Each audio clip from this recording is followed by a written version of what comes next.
Baspa supremo Mayawati ने भतीजे आकाश आनंद को पार्टी से बाहर कर दिया है। उन्होंने उन्हें नेशनल कोऑर्डिनेटर समेत सभी जिम्मेदारियों से मुक्त कर दिया और कहा कि अब उनके जीते जी कोई भी उत्तराधिकारी नहीं होगा। यही नहीं, मायावती ने कड़ा एक्शन लेते हुए आकाश आनंद को पार्टी से ही निकाल दिया है। मायावती ने इसके बाद एक्स पर एक के बाद एक लगातार 3 पोस्ट लिखे और आकाश आनंद को खूब सुनाया। उन्होंने अपने ट्वीट में कहा कि बीएसपी की ऑल इंडिया की बैठक में कल श्री आकाश आनंद को पार्टी हित से अधिक पार्टी से निष्कासित अपने ससुर श्री अशोक सिद्धार्थ के प्रभाव में लगातार बने रहने के कारण नेशनल कोऑर्डिनेटर समेत सभी जिम्मेदारियों से मुक्त कर दिया गया है, जिसका उसे पश्चाताप करके अपनी परिपक्वता दिखानी थी। लेकिन इसके विपरीत श्री आकाश ने जो अपनी लंबी चौड़ी प्रतिक्रिया दी है वो उसके पछतावे व राजनीतिक मैच्योरिटी का नहीं, बल्कि उसके ससुर के ही प्रभाव वाला ज्यादातर स्वार्थी, अहंकारी व गैर मिशनरी है, जिससे बचने की सलाह मैं पार्टी के ऐसे सभी लोगों को देने के साथ दंडित भी करती रही हूँ। अतः परम पूज्य बाबा साहेब डॉक्टर भीमराव अंबेडकर के आत्मसम्मान व स्वाभिमान मूवमेंट के हित में तथा मान्यवर श्री काशी राम जी की अनुशासन की परंपरा को निभाते हुए श्री आकाश आनंद को उनके ससुर की तरह पार्टी व मूवमेंट के हित में पार्टी से निष्कासित किया जाता है।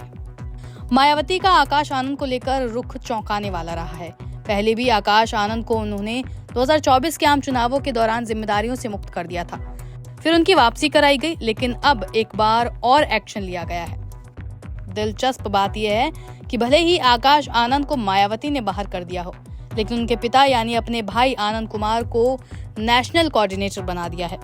मायावती को भतीजे से माफी की उम्मीद थी, लेकिन माफी नहीं मांगी गई, तो उन्होंने आकाश के खिलाफ एक्शन ले लिया। उनके अलावा रामजी गौतम को भी राष्ट्र संयोजक की जिम्मेदारी मिली है। रविवार को ही बसपा की ऑल इंडिया मीटिंग हुई थी, जिसमें आकाश आनंद पर एक्शन लेने का फैसला हुआ। इस पर आकाश आनंद ने भी जवाब दिया था, लेकिन माफी जैसी कोई बात नहीं कही गई। माना जा रहा है कि इसी बात से गुस्साई मायावती ने भतीजे को बसपा से निकाल दिया। उन्हें शायद उम्मीद थी कि आकाश आनंद खेद व्यक्त करेंगे और फिर उन्हें वापस ले लिया जाएगा, लेकिन ऐसा नहीं हुआ, तो पार्टी से ही बाहर कर दिया गया। बहरहाल पक्ष विपक्ष के दूसरे नेताओं ने भी मायावती के इस फैसले पर अपनी प्रतिक्रिया दी है। देखिए, बसपा पूरी तरीके से परिवार की समस्याओं में उलझ गई है। कभी आकाश आनंद जी को पार्टी के अन्य पदों से हटाया जाता है, कभी उनको सभी जगत से मुक्त किया जाता है, और इसके पहले आपने देखा उनके ससुर जी को भी इन्होंने भी कार्रवाई की, उनके ऊपर निष्कासन की कार्रवाई की।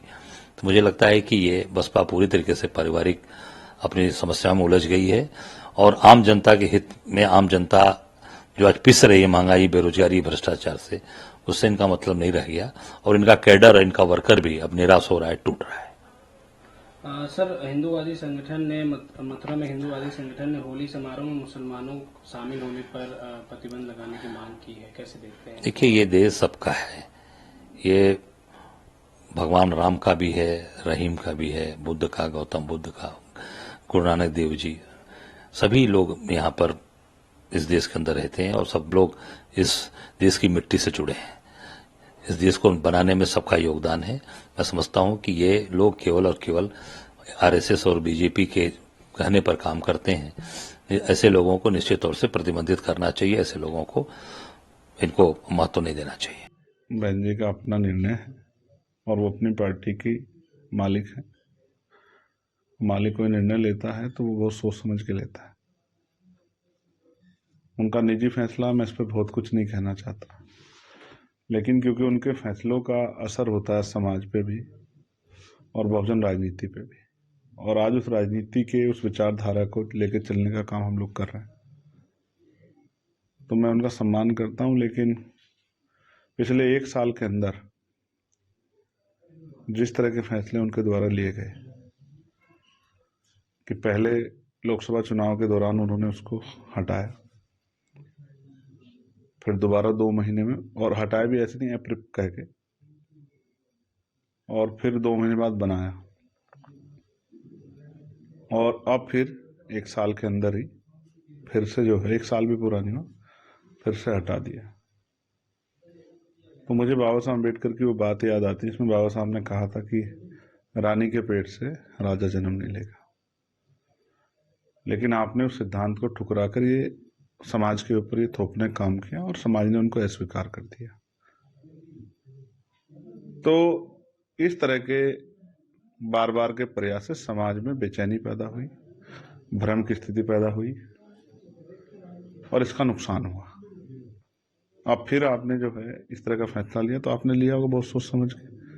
समाज को नहीं पता 6 महीने बाद आप क्या फैसला ले लें।